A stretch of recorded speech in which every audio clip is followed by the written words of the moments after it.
Right, it's Paddy's Day. Traditionally it's been All Ireland Club Final Day. That's not going ahead because obviously the calendar has been kind of changed around. But either way, there's nothing going on today. So we just thought myself and Michael Verney would talk about Club Final Day. What does it mean to you? Well, I'm fairly sure his name was Patrick and not Paddy, and he would have preferred to be talking about St. Patrick's Day memories rather than Paddy's Day memories. But unless you know him personally, St. Patrick's Day to me, sure is. You always think of the club finals. It was the one thing you knew it was going to be on television. You're hoping you'd get there if you could. You've been involved in a couple with Cooley. You've been involved in a couple with Boris as a very interested spectator. I played in one, went to three, yeah, four actually, a beaten one as well. The memories it brings back is unreal. It's weird this year not having, obviously there's extenuating circumstances anyway, there'll probably be nothing on anyway, but it's just weird not having the club finals on St. Patrick's Day. It was as much as part of Patrick's Day as the parade or anything else. Yeah, I don't remember the first time I was at an All Ireland Club Final, which was '87, Lee beating Rathnure. The 2011 kind of sticks out. Clarenbridge won it, but I remember being on the beer in a big way in Temple Bar and only half watching it. I was absolutely out in my ear. And then, yeah, sure, I never thought I'd play in an All Ireland Club Final. So they're unbelievable days. Like the feeling of festival around them it's unreal. I don't mind that they've been moved from Paddy's Day at all. Like the calendar is the big thing there. But like when you have a big All Ireland Club Final Day and you see clubs from different parts of the country all milling around together outside Croke Park, it's glorious stuff. Like part of me would rather see the All Ireland football senior, intermediate and junior all played on the one day, because you'd probably have people who are just really interested in that code stay for the whole lot of it, and then the same for the hurling, whereas it kind of feels like Croke Park doesn't fill up for the first game fully because the other code is going on and people aren't interested, and it empties out for the second one. So that would be the downside. But there's so many good stories over the years. I might just start with a quote from Billy Morgan, who of course played for Nemo Rangers. He gave me a great quote about the 1979 All Ireland. He said, in that game, he said, "It was so cold that myself and Frank Hogan had a bottle of brandy and we took a sip each before we went out. I don't know if Dinny Allen even drank at the time, but he said, give me a sup of that. We came in and had a sup at half time too." So those were the glory days. That's quality. Yeah, that's brilliant. That's nearly as good as the time somebody threw an apple at Noel skiing the time he was playing in goals for Kilkenny, and someone asked him after, "Noel, what did you do with the apple?" And he just goes, "Well, I had a bite. Pi Henderson, he had a bite too." So what else are you going to do? You have to try and sew it into, lads. We'll start off with the football. We were just talking before we started recording here about the great teams, and Corofin at the moment are just unbelievable. 4 All Irelands in 5 years, first ever hat-trick of All Irelands in club level. They're unbelievably good, but like you can't undersell what Crossmaglen did also. And as much as you're right in what you were saying off air is that Corofin have to be number one, at the same time, like there are players on that Crossmaglen team that won 6 All Irelands between the 96-7 season and the 2011-12 season. Paul Hearty and Oisin McConville being the obvious examples. I'm not actually sure how many more, but their achievement it matches, if not exceeds, what Corofin have done. But is it down to the fact that Corofin play such unbelievably beautiful stuff that you'd more tend towards them? Yeah, that's probably a lot of it. It's champagne football nearly the whole time. Nearly every time you go out, you kind of know what you're going to get. You're probably going to get a couple of spectacular goals, a couple of spectacular points, and it's going to be, I suppose, it's going to be football as you'd like to see it played. That's not to say that Crossmaglen didn't play that way. They play an unbelievably expressive style as well. And I just look like you think like Paul Hearty played with Crossmaglen for like a ridiculous amount of time. And as you said, Oisin McConville as well. Looking back at those Crossmaglen teams, I don't know, it's one player always comes to mind is Francie Bellew. Just like that teak tough player that every club team, every county team would have wanted. But they play great stuff as well. And like 6 All Ireland titles is a remarkable achievement. Obviously, Nemo have a couple more, but would have done it over a completely different span of time, a way longer span of time, whereas Crossmaglen's is reasonably condensed. They were a phenomenal outfit. I was just looking at some unbelievable All-Ireland final displays, and you don't have to go too far to find them, but Diarmuid Connolly in 2014 against Castlebar Mitchell scoring 2-5. There was one goal, left foot, top corner, unbelievable. But even if you jump back all the way to 2008, which would have been his first All Ireland, 1-2 that year. Like he's just just an enduring, classy player. Yeah, and I think those club finals were when he probably came into the public consciousness a bit more. You're kind of seeing him. That's what I always liked about the club. You're kind of seeing him over the winter, and then Patrick's Day, and he excels in Patrick's Day, and everyone's just thinking, just what's this lad going to do in a Dublin shirt later on this year? Or it's a big shop window for a lot of lads as well to go on and see, the potential of what they could produce in the summer. Just going back to the last one of the last kind of club football finals I was at as just a normal punter in the stands was the St. Bridget's final in 2013. St. Bridget's and Ballymun, and Ballymun were in total control, and Bridget's came back at them in waves, and you had this gas scenario. They had a free near the end or a line ball near the end, and Kate Curran was running up to try and take it, and this kind of crack, and it was just comedy even watching it. And then Frankie Dolan, who'd missed a couple, I think, that day, put over the winning point, and you had that classic picture after of Curran coming up and kissing him on the lips and everything. Not a bother on him. Like, one of the most iconic pictures ever taken, and those type of moments just live really long in the memory. Even today, like it's 10 years today since St. Gall's won their All-Ireland title, their only All-Ireland title. And like it's probably a forgotten one just because it's an Antrim club football side, and it's not one you think of. You'd be thinking of your Corofins and your Crossmaglen's, but an unbelievable achievement for them as well. What I'm going to do is I'm going to throw up some of the most recent All-Ireland club finals on the screen here, and we'll have a little look at it, even just to kind of make passing reference to a few of them, like Caltra beating on Gaeltacht in 2004, and I did an interview with Darrow Canada, which is on ourgame.ie, where he's talking about that particular game and trying to get over it and not being able to get over it. Of course, you have, I was going to reference, back in 1993-94, Colin Corkery giving exhibitions day after day.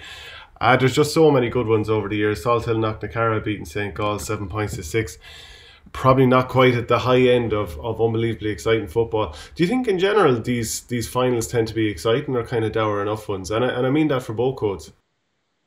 Yeah, sometimes they're not it's not the best exhibition of the skills of the game, and that. I think that's down to the pressure of the day too, because imagine you have a full parish staring down at you, and there's no escape from it. Every day you walk out the front door, there's bunting, there's people coming up to you. I think the pressure of the day, that sometimes I don't think people kind of account for that. And these games, like there's so much. You might even have a case whereby you played the Leinster, Munster, whatever provincial final. There's probably a month and a half or two until the semi-final. There's all that planning, all that pressure, that kind of hothouse atmosphere. Then there might be another 3 weeks to the All-Ireland final again. The amount of planning and preparation is to another level. So I think he ends up with a little bit of a stunted final at times because so much planning has gone into it. Teams are tending to cancel each other out. Or the flip side, someone absolutely batters the other team. There's no way your normal club player can be prepared for what's coming. Just the build up to it, the pressure of it, playing in Croke Park, like actually getting used to the surroundings of Croke Park. Like one of the great days, like, and even the Boris lads, I'm sure, will say to you, like going up to Croke Park and just experiencing it, even the week beforehand or whatever. That's something you'll never forget as well. Just on the football side of things as well, I was only 4 at the time, but you'll always hear about it after, is the Balton Glass winning their All-Ireland final. Of course, Kevin O'Brien, the only All-Star in Wicklow's history. To the best of my knowledge, it's the only All-Ireland title that Wicklow have at the highest level. I can't think of any other one in any other code, really, to be honest with you. And it'd be a shame not to mention them as well. Poor old Clonagale from Roscommon, who went through some awful hardship in finals. I think they were beaten in 5 finals, which is heartbreaking stuff. They were beaten by some very good sides. They were beaten by St Mary's, burned down once. They were beaten by Balton Glass and beaten by Nemo Rangers. That's just off the top of my head. But like an unbelievable achievement to make it to 5 finals. Obviously didn't get over the line, and that's probably what they're most remembered for. But savage achievement. At least they were there. I always say, even with Mayo now, when people talk about the hardship that they're going through and all the defeats and finals, at least they're there, because there's a load of counties. I know my own Offaly. I wouldn't mind that much if we were getting beaten in finals every second year. If we were there, at least you have the hope. I know they say it's the hope that kills you, but at least you were there. Yeah, it's true. And then of course you have. What was it? Thomond College win in 1978. I don't think there was a player from that county of Limerick that was on the team. I think that was one of the kind of stats of that. UCD won it a couple of times, maybe East Kerry as well. So these are non-sort of clubs winning it, which I don't know about that at all. I actually don't think that's the way. And even when UCD were winning the Dublin Championship in hurling back in the noughties, yeah, I don't like that sort of flavour at all to it. Yeah, it's a weird one. I suppose they kind of made those alterations. Like East Kerry was obviously, I don't know when that change was made, where a divisional side couldn't represent a county, but they obviously made those switches, and that's why Imakilly can't represent Cork now, or as East Kerry or South Kerry or whoever can't represent Kerry. The colleges, it's getting a lot more difficult. You won't see that with a college side, getting that far anymore. It's just not possible, because so many of their best lads will be playing county, which is going to take up a lot of time. And their club, it's just like I think the club means an awful lot more now. Not saying that didn't back then, but you just wouldn't get away with like, oh, I'm going to play a match with the college. It's like, yeah, grand, yeah, but this is your club now, and you just understand that you have to be there playing with your club 99% of the time. Would Liam Watson's 3-7 for Lochgiel against Coolderry in 2012, would that be the high point in terms of club final individual performances? Yeah, you kind of mentioned Connolly's 2-5 against Castlebar, 3-7 in a club final is outstanding. Off the top of my head, I think it was like 16 points in the semi-final as well, when they beat, I think they beat De La Salle. Napirsig, sorry. Beating Napirsig up in Parnell, that's right, yeah. And yeah, so he put up some outrageous scores. That was a savage score to put up in the final, in fairness to him. So many like unbelievable memories of club finals from my own point of view with Borough as well. I think what you were saying about some of the games not being unbelievable as well, the one game that does stand out, and obviously you were involved in it, is the replayed game in, was it 18? Yeah, that replay game with Napirsig that stands out really, really highly, because I can't remember any other club finals that were as competitive. That was a county game, basically. I remember people on Twitter, they were like, just give me this every weekend. Just give me this every week and I'd be happy to watch it. That was phenomenal. It must have been unbelievable to be part of. Absolutely. I actually got goosebumps as you were describing it there. And just even kind of travelling back in time thinking about it. Actually, the other thing that stood out to me is when you were talking about going and having the puck round in Croke Park maybe the week before. Yeah, that was something too, because like in the media, like a couple of times I've been able to go out in Croke Park and puck around. But when you're doing it in a team environment, there's just such a difference when you feel the cauldron of Croke Park up around you. Like you look up and there are the stands, and the ball seems to bounce a little bit differently on that surface. It seems to just kind of deaden, hit the ground and deaden, and you have to get used to that. The pitch kind of goes in and up like that just for possibly the drainage. It just feels a little bit like it's kind of sloped off to the sides ever so gently. But those games are unbelievable. Never played in anything like them, and obviously I never played at a county level, but just you don't get hooked all that often when you're playing a regular club game. But as soon as you get the ball in a match like this, and so many county players on both sides, it just felt like you quickly get used to the idea that you're about to get hooked. Like that was just something that stood out so much to me. Getting called on the first day, or sorry, was it the second day? It was the second day, yeah, because it was the first day. Sorry, my mind is muddled from the two games. But getting called on with like quarter of an hour to go or whatever it was, and just you have all these doubts, like hadn't started it in so long, and you're like, can I come in and actually mark one of these inter-county players for Napirsig? And I just had to convince myself, do you know what, the training the last several months, you're marking county lads the whole time, because our forward line, most lads had played for the county. So I actually had to sort of talk myself down and be like, it's going to be grand, you're going to be fine, and then come in and just kind of play away. But it is some experience, though, I have to say. Like, what's your memories of being there for final day? I couldn't get over. I thought Croke Park was as wide as it was long. I couldn't get over how wide it was. We played Portumna in '08, and I ended up on Damien Hayes for a good bit, and on, I think it was Niall Hayes. Yeah, Niall Hayes used to wear the white helmet, little small fella in the forward line as well. And in a normal pitch, I remember you'd show him the sideline, and in a normal pitch, he'd be on the sideline, and it just a little touch would knock him out. And I just remember thinking in Croke Park, he showed him the sideline, and he still had 10 yards. He still had 10 yards to go down the line, and it was hard to get your head around. Just how big it is. Like, people will say, "Oh, playing this pitch, it's as big as Croke Park." Yeah, maybe it is. Pitches they don't feel like that. I've never felt anything like Croke Park, something that big. It just feels like, geez, it's so easy to be exposed there. Like, it's so easy to be exposed. We started unbelievably well in that '08 final. We were actually up a couple of goals at start, and we got obliterated after. So you've disappointing kind of memories. I'll never forget. I'll never forget. We were on the pitch after, and Liam Power, a club stalwart in Birr, absolute legend. He'd have the 4 club All-Irelands. I think just 7 lads in Birr have the 4 club All-Irelands. He'd be one of them. And I knew he came over and put his arm around me, and like, he was coming to the end at that stage, and I knew he was real emotional. And that was the last day he was going to be up in Croke Park, let alone probably tug out for the Birr seniors. And he just says, "Oh, this is my last day here." He was kind of tears in the eyes or whatever. And I'll never forget, Padjo Whelan came over to me about 5 seconds later. Padjo was managing the team, and he just comes over to me and he says, "Just let me think." Yeah, 4 words, and it just cut me down to size.